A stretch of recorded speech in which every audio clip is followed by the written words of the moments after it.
سورة الكهف. بسم الله الرحمن الرحيم. الحمد لله الذي أنزل على عبده الكتاب ولم يجعل له عوجا قيما لينذر بأسا شديدا من لدنه ويبشر المؤمنين الذين يعملون الصالحات أن لهم أجرا حسنا ماكثين فيه أبدا وينذر الذين قالوا اتخذ الله ولدا ما لهم به من علم ولا لآبائهم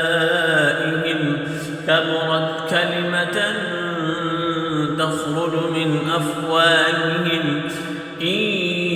يقولون إلا كذبا فلعلك باخع نفسك على آثارهم إن لم يؤمنوا بهذا الحديث أسفا إنا جعلنا ما على الأرض زينة لها لنبلوهم أيهم أحسن عملا وإنا لجاعلون ما عليها صعيدا جرزا أم حسبت أن أصحاب الكهف والرقيم كانوا من آياتنا عجبا إذ أوى الفتية إلى الكهف فقالوا ربنا آتنا من لدنك رحمة وهيئ لنا من أمرنا رشدا فضربنا على آذانهم في الكهف سنين عددا ثم بعثناهم لنعلم أي الحزبين أحصى لما لبثوا أمدا نحن نقص عليك نبأهم بالحق إنهم فتية آمنوا بربهم وزدناهم هدى وربطنا على قلوبهم إذ قاموا فقالوا ربنا رب السماوات والأرض لن ندعو من دونه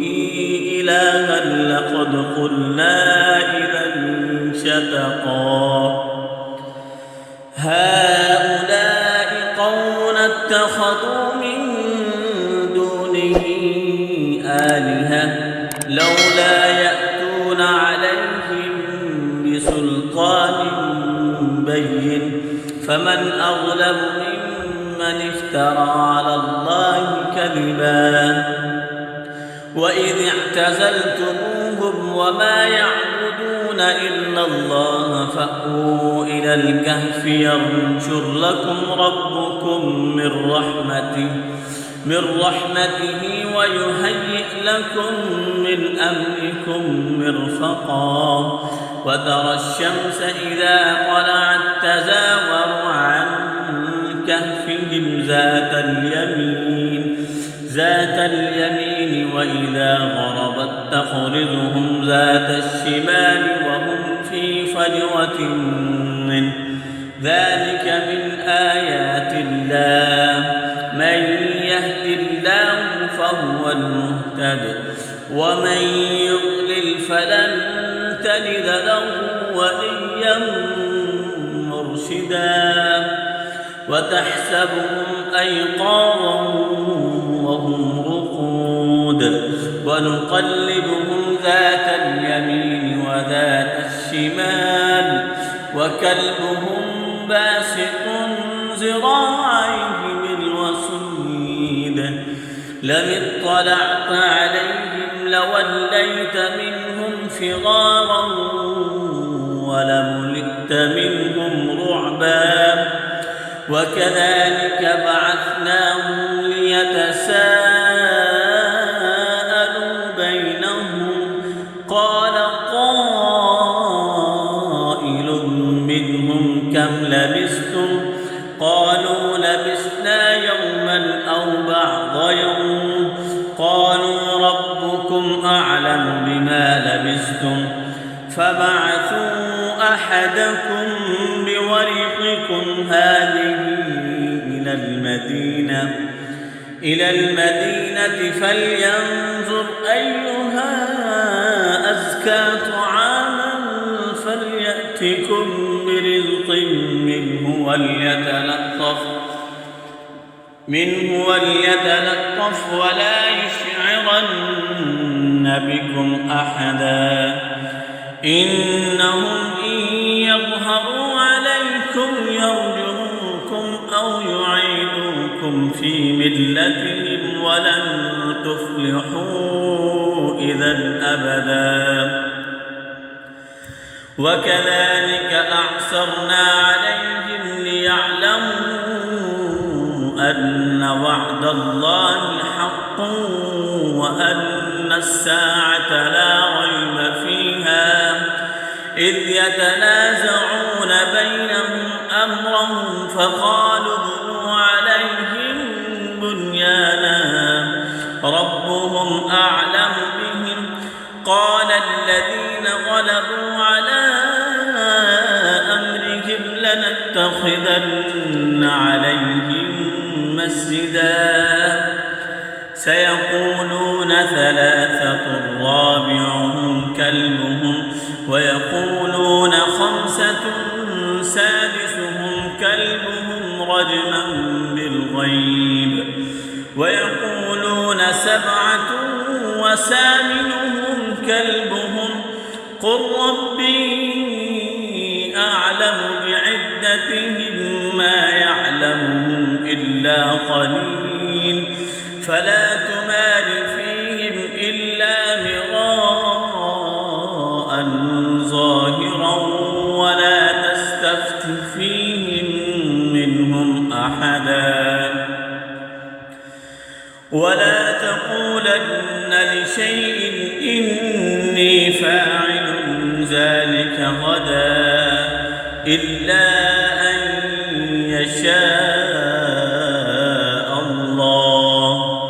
واذكر ربك إذا نسيت وقل عسى أن يهديني ربي لأقرب من هذا رشدا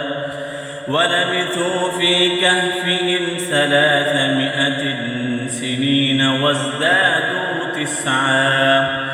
قل الله أعلم بما لبثوا له غيب السماوات والأرض أبصر به وأسمع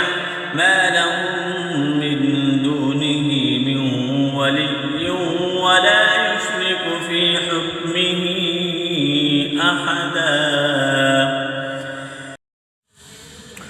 واتل ما أوحي إليك من كتاب ربك لا مبدل لكلماته ولن تجد من دونه ملتحدا واصبر نفسك مع الذين يدعون ربهم بالغداة والعشي يريدون وجهه ولا تعد عيناك عنهم تريد زينة الحياة الدنيا ولا تطع من أغفلنا قلبه عن ذكرنا واتبع هواه وكان أمره فرطا وقل الحق من ربكم فمن شاء فليؤمن ومن شاء فليكفر إنا أعتدنا للظالمين نارا أحاط بهم سرادقها وإن يستغيثوا يغاثوا بماء كالمهل يشوي الوجوه بئس الشراب وساءت مرتفقا إن الذين آمنوا وعملوا الصالحات إنا لا نضيع أجر من أحسن عملا أولئك لهم جنات عدن تجري من تحتها الأنهار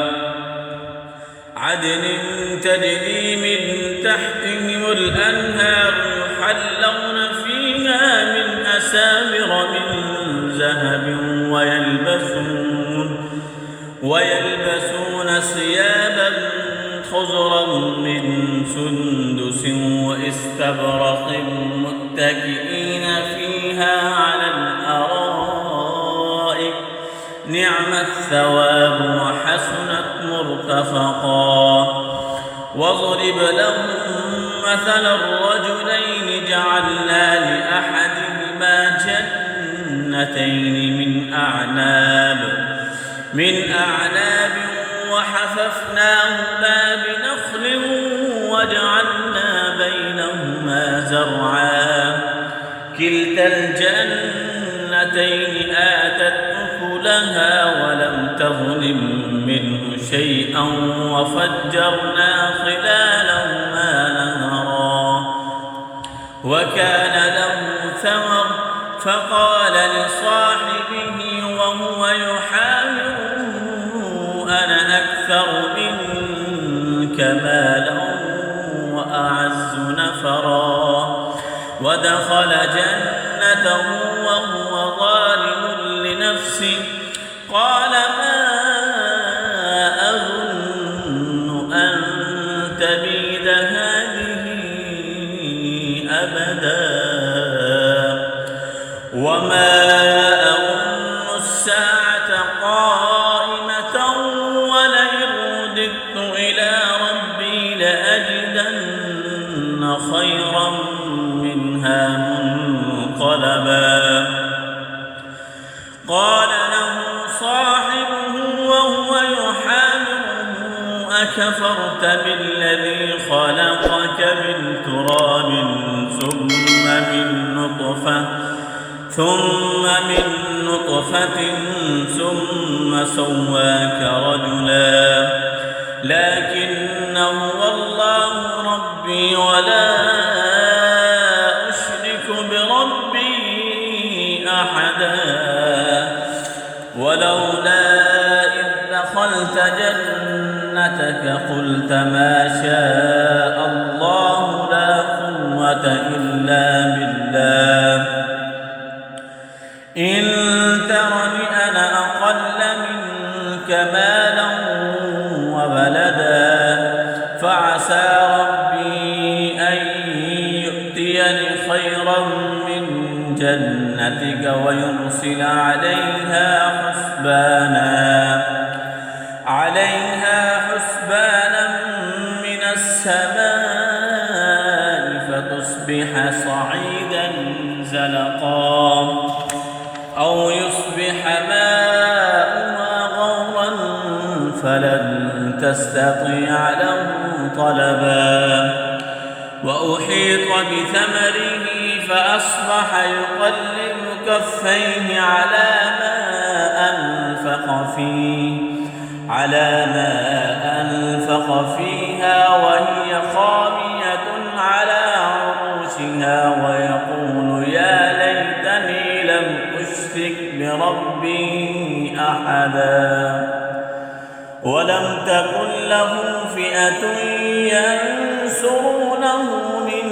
دون الله وما كان منتصرا.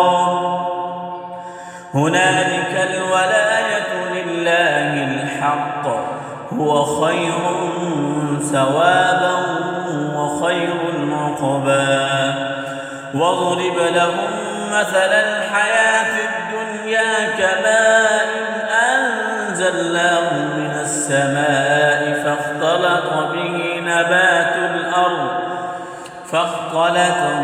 نبات الأرض فأصبح هشيما تذروه الرياح وكان الله على كل شيء مقتدرا. المال والبنون زينة الحياة الدنيا والباقيات الصالحات خير عند ربك ثوابا وخير أملا. ويوم نسير الجبال وترى الأرض بارزة وحشرناهم فلم نغادر منهم أحدا وعرضوا على ربك صفا لقد جئتمونا كما خلقناكم أول مرة بل زعمتم أن لن نجعل لكم موعدا ووضع الكتاب فترى المجرمين مشفقين مما فيه ويقولون يا ويلتنا ما لهذا الكتاب لا يغادر صغيرة ولا كبيرة إلا أحصاها ووجدوا ما عملوا حاضرا ولا يظلم ربك أحدا وإذ قلنا للملائكة اسجدوا لآدم فسجدوا إلا إبليس كان من الجن ففسق عن أمر ربه أفتتخذونه وذريته أولياء من دوني وهم لكم عدو بئس للظالمين بدلا ما أشهدتهم خلق السماوات والأرض ولا خلق أنفسهم وما كنت متخذ المضلين عضدا ويوم يقول نادوا شركائي الذين زعمتم فدعوهم فلم يستجيبوا لهم وجعلنا بينهم موبقا ورأى المجرمون النار فظنوا أنهم واقعوها ولم يجدوا عنها مصرفا ولقد صرفنا في هذا القرآن للناس من كل مثل وكان الإنسان أكثر شيء جدلا وما منع الناس أن يؤمنوا إذ جاءهم الهدى ويستغفروا ربهم إلا أن تأتيهم سنة الأولين أو يأتيهم العذاب قبلا وما نرسل المرسلين إلا مبشرين ومنذرين ويجادل الذين كفروا بالباطل ليدحضوا به الحق واتخذوا آياتي وما أنذروا هزوا ومن أظلم ممن ذكر بآيات ربه فأعرض عنها ونسي ما قدمت يداه إنا جعلنا على قلوبهم أكنة أن يفقهوه وفي آذانهم وقرا وإن تدعهم إلى الهدى فلن يهتدوا إذا أبدا وربك الغفور ذو الرحمة لو يؤاخذهم بما كسبوا لعجل لهم العذاب بل لهم موعد لن يجدوا من دونه موئلا وتلك القرى أهلكناهم لما ظلموا وجعلنا لمهلكهم موعدا وإذ قال موسى لفتاه لا أبرح حتى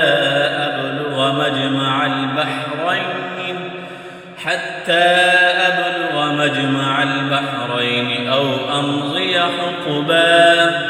فلما بلغا مجمع بينهما اتخذ سبيله في البحر سربا فلما جاوزا قال لفتاه آتنا غداءنا لقد لقينا من سفرنا هذا نصبا قال أرأيت إذ أوينا إلى الصخرة فإني نسيت الحوت وما أنسانيه إلا الشيطان أن أذكره واتخذ سبيله في البحر عجبا قال ذلك ما كنا نبغي فارتد على آثارهما قصصا فوجدا عبدا من عبادنا آتيناه رحمة من عندنا وعلمناه من لدنا علما قال له موسى هل أتبعك على أن تعلمني مما علمت رشدا قال إنك لن تستطيع معي صبرا وكيف تصبر على ما لم تحط به خبرا قال ستجدني إن شاء الله صابرا ولا أعصي لك أمرا قال فإن اتبعتني فلا تسألني عن شيء حتى أحدث لك منه ذكرا فانطلقا حتى إذا ركبا في السفينة خرقها قال أخرقتها لتغرق أهلها لقد جئت شيئا إمرا قال ألم أقل إنك لن تستطيع معي صبرا قال لا تؤاخذني بما نسيت ولا ترهقني من أمري عسرا فانطلقا حتى إذا لقيا غلاما فقتله قال أقتلت نفسا زكية بغير نفس لقد جئت شيئا نكرا قال ألم أقل لك إنك لن تستطيع معي صبرا قال إن سألتك عن شيء بعدها فلا تصاحبني قد بلغت من لدني عذرا فانطلقا حتى إذا أتيا أهل قرية استطعما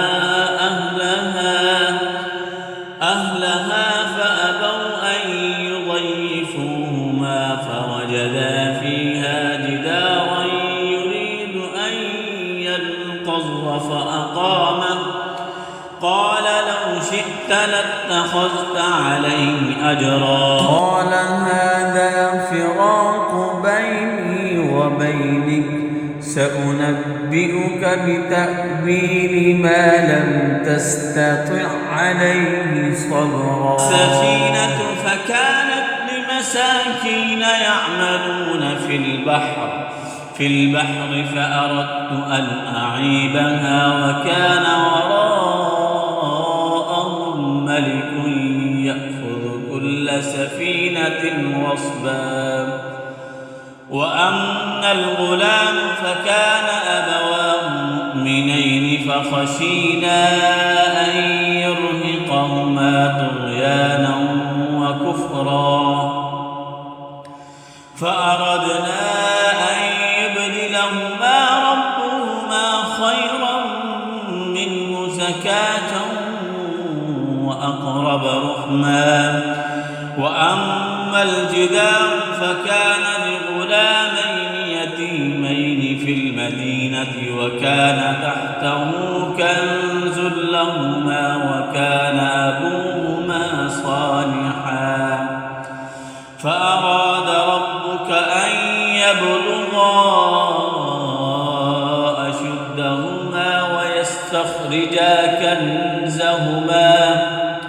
ويستخرجا كنزهما رحمة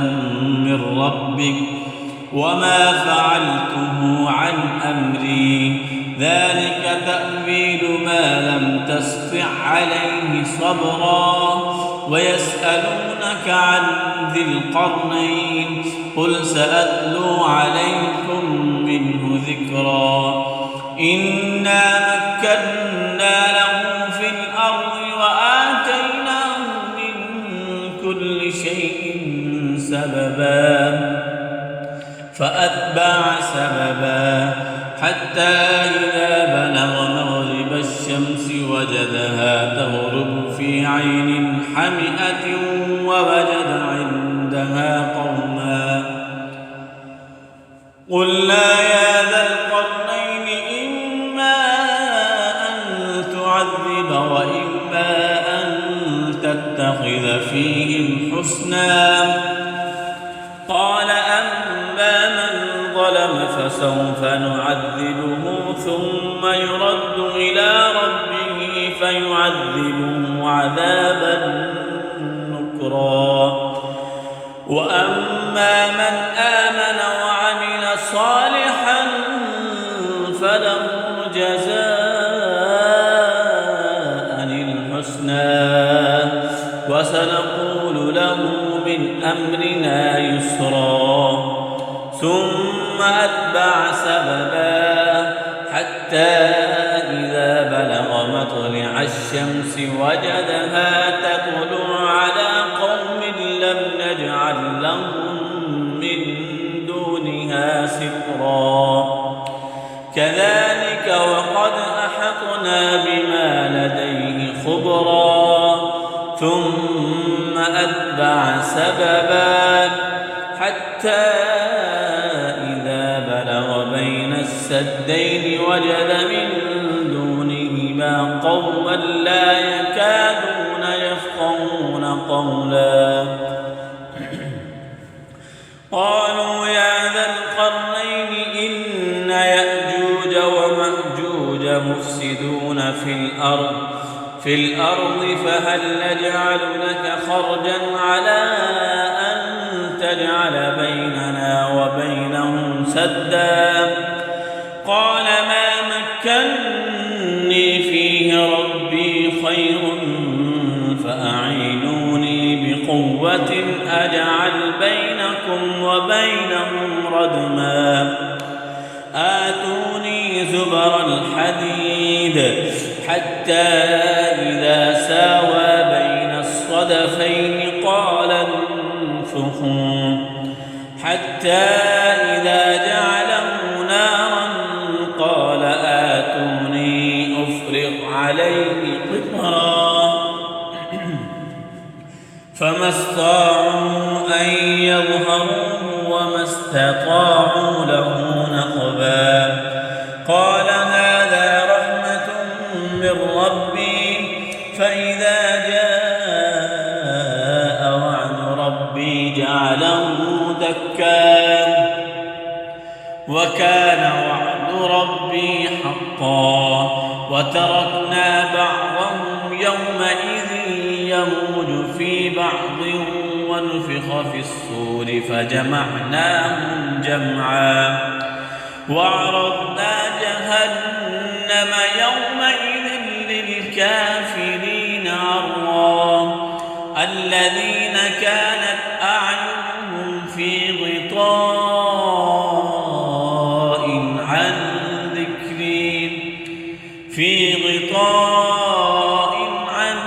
ذكري وكانوا لا يستطيعون سمعا أفحسب الذين كفروا أن يتخذوا عبادي من دوني أولياء إنا أعتدنا جهنم للكافرين نزلا قل هل ننبئكم بالأخسرين أعمالا الذين ضل سعيهم في الحياة الدنيا وهم يحسبون أنهم يحسنون صنعا أولئك الذين كفروا بآيات ربهم ولقائه فحبطت أعمالهم فلا نقيم لهم يوم القيامة وزنا ذلك جزاؤهم جهنم بما كفروا واتخذوا آياتي ورسلي هزوا إن الذين آمنوا وعملوا الصالحات كانت لهم جنات الفردوس نزلا خالدين فيها لا يبغون عنها حولا قل لو كان البحر مدادا لكلمات ربي لنفد البحر قبل أن تنفد كلمات ربي ولو جئنا بمثله مددا قل إنما أنا بشر مثلكم يوحى إلي أنما إلهكم إله واحد فمن كان يرجو لقاء ربه فليعمل عملا صالحا ولا يشرك بعبادة ربه أحدا صدق الله العظيم.